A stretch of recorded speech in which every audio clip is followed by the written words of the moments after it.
Welcome to Donmar TV News Channel. Ay ito pong sinasabi ni Congressman Boying Remulla na hindi akong rally ng grupo ni Leni Robredo last week dun sa Cavite ay hakot, nagkabayaran. Yan po yung kanyang sinabi at muli kanyang pinanindigan dun sa aming interview kanina sa telebisyon. Pangalawa, ang issue tungkol ba sa dayaan sa eleksyon ay naresolba na. Magkakaroon pa ba muli ng sinasabing dayaan ngayong Mayo General Election? Ito ay dapat itong talakayin, pag-usapan at paghandaan.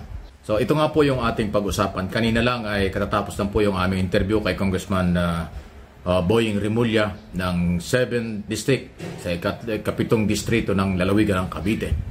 Kanya raw nakita yung hakot at bayaran na uniforme na rally ni Vice President Leni Robredo. Nadaanan niya at nakita niya kaya dumatraffic. Hindi daw ho mga taga Cavite o hindi daw ho taga ron sa General Trias yung mga sasakyan na naghakot ng mga followers. Hindi daw naman niya nila lahat pero meron daw hong hindi taga doon na di umano'y nabayaran ng halagang 500 pesos. Maaaring may pagkain pa. So muli niyang inulit yan at kanyang pinaninindigan. Base raw sa kanyang nakita, naobserbahan, napag-aralan dahil taga Cavite siya. Congressman Remulla po ang nagsasabi nito. Bakit nangyayari ito? Kasi pagka ho merong hakot, bayaran ng mga kasama sa rally, fake ano yan. Hindi yan totoong followers, supporters. Maaring nabayaran lang o napilitan lang. So bakit may mga ganyan? Although sa politika hindi naiwasan yan dito sa Pilipinas.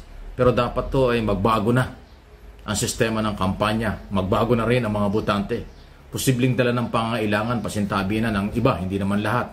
Posibleng sayap ng buhay. So kahit na maliit na halaga, kahit mainit ng panahon, ay tinatanggap nila ang ganyang klaseng offer para lang maging audience. Kunwari marami ang mga followers. At isa ho sa sinasabi ni Remulla, Congressman Remulla, hindi totoo na 47,000 o 50,000. Hindi daw kakasya doon ng ganong karaming tao. So ang tingin niya ay hindi ganong karami. At yun nga, hakot pa raw at may bayad galing sa ibang lugar. Na-traffic nga daw siya doon sa dahil yung kalye naging hindi lang double, triple yung parking, illegal parking. So kung taga Cavite raw yun, hindi daw paparada yung mga sakyan ng ganon. So ibig sabihin taga-labas yun o kung saan man lugar na ginamit daw po ng Piklawan o ng Liberal Party. Ayan po ang sinasabi nitong kongresista. Inuulit ko, yan ay akusasyon niya nung last week. So ngayon muli niyang inulit doon sa aming interview sa SMNI nitong butihing kongresista ng lalawigan ng Cavite. O pwede po kayo mag-comment, react sa isyong yan. Dahil sa kanyang expose na yan at paninindigan, hindi siya nag-deny, hindi siya nagtago, inamin niya, inulit pa niya ang kanyang akusasyon. Okay? Pangalawa na ating pong pag-usapan ay itong dayaan. Maaaring sabihin natin na mahirap paniwalaan pero nangyayari po yan sa local and national candidate dito sa ating bansa. Ngayon, posibleng mangyari ito. So ano dapat gawin ng botante, ng kandidato, political party at ng COMELEC? Siyempre ang COMELEC ang merong authority at obligasyon na gawing malinis ang ating eleksyon. Pero kung gagawin ito ng mga followers, supporters ng Pandaraya, paano pipigilan? Ito ho ay posibleng mangyari dahil sa alam naman natin, alam ninyong lahat, kahit ng mga kalaban, kahit ng oposisyon, napakalakas ng BBM Sara tandem. All over the Philippines, kahit saan sila magpunta. Hindi lang sa motorcade, hindi lang sa rally. Sa mga survey. Yung mga leading, mga company na identify na nagsusurvey talaga yan ang kanilang business ng araw pa, mag-survey. Talaga hong leading eh. Kaya posibleng yung Marcos Sara ang maging biktima kung meron man na mangyaring dayaan at may nagpaplano ngayon. Pero mukhang meron eh.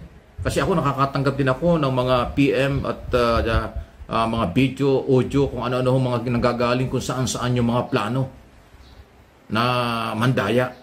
So, kaya ito ay big challenge sa atin lahat. Huwag nating ipaubaya sa COMELEC lang. Ipaubaya atin hong gawin ng lahat. Ano ang panawagan? Bumoto ng maaga sa araw ng eleksyon. Kasi pag natapos ng eksaktong oras ang eleksyon, or tapos na yung maaga pa lang wala nang boboto dahil nakaboto na lahat, madali nang magbilang sa araw. Mahirap ang mandaya sa araw dahil mababantayan ninyo, gising tayo lahat. Pero pag late ang voting, at late matapos ang botohan, aabutin ng gabi at late ng gabi, madilim na. Kahit na computerized, nakakatakot yun dahil madali po nilang mahokus-pokus yan. So para ho maiwasan yan, aking idea ito, maagang bumoto para sa bawat presinto, maagang matapos para matransfer ka agad ang resulta ng bilangan sa magitan ng mga computerized machine na computer election doon sa national. Yun po yung magagawang isang paraan. Pangalawa, siguro magbantay ang lahat ng watcher. Kahit na anong oras yan, abutin pa ng gabi. Sabi nga nila walang tulugan. Kasi ayaw na nating maulit ng magkaroon po ng dayaan, magkaroon po ng hindi maganda. Okay? At yun naman ang hangad ng mga Marcos supporters, followers, na ang kanilang paniniwala ay naging biktima sila ng 2016, ayaw nilang maulit yun. At kung paano bantayan, karapatan nila yon. Pero ito sinasabi ko, na posibleng maulit-ulit ang mga pandaraya. Kasi may mga taong ayaw tumanggap na sila'y talo, may mga taong ayaw tumanggap na mababa ang kailang survey. May mga taong kandidato, politiko na ayaw nilang tanggapin na sila ay matatalo. Yan ang mahirap eh. Sa crowd pa lang po at sa mga survey, pwede nang pagbasihan yan. Although ang totoong survey at desisyon ay sa Mayo 9, totoo yan. Pero sa crowd at habol ng tao sa kandidato sa gitna ng napakainit na araw at panahon, yan po yung magiging basihan na eh. At milyon-milyon ang mga taong sa Luzon, Visayas, Mindanao ng totoong pagbabago ang gusto, national unity, muling magkaisa, yan po yung gusto eh. Dahil isa namang grupo ang nagsasabi niya, yung BBM Sara, ng pagkakaisa.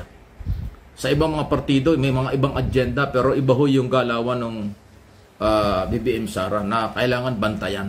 Okay? Hindi ko sinabing si BBM Sara ang dadayain.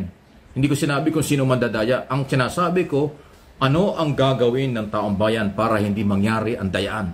Inuulit ko, huwag nating ipaubaya sa gobyerno ang proteksyon. Huwag nating ipaubaya sa COMELEC lang ang maging proteksyon. Taong bayan mismo, botante, followers, supporters, kaya nang dapat gumawa ng paraan. Paano hindi sila madaya? Paano hindi mawala yung kailang mga boto? So, malawak ang consultation, malawak ang pagbabantay, malawakan po ng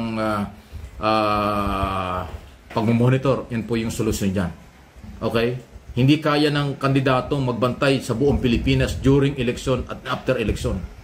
Yung taong bayan ng mga followers ang dapat gumalaw sa magitan po ng naaayon sa mga batas.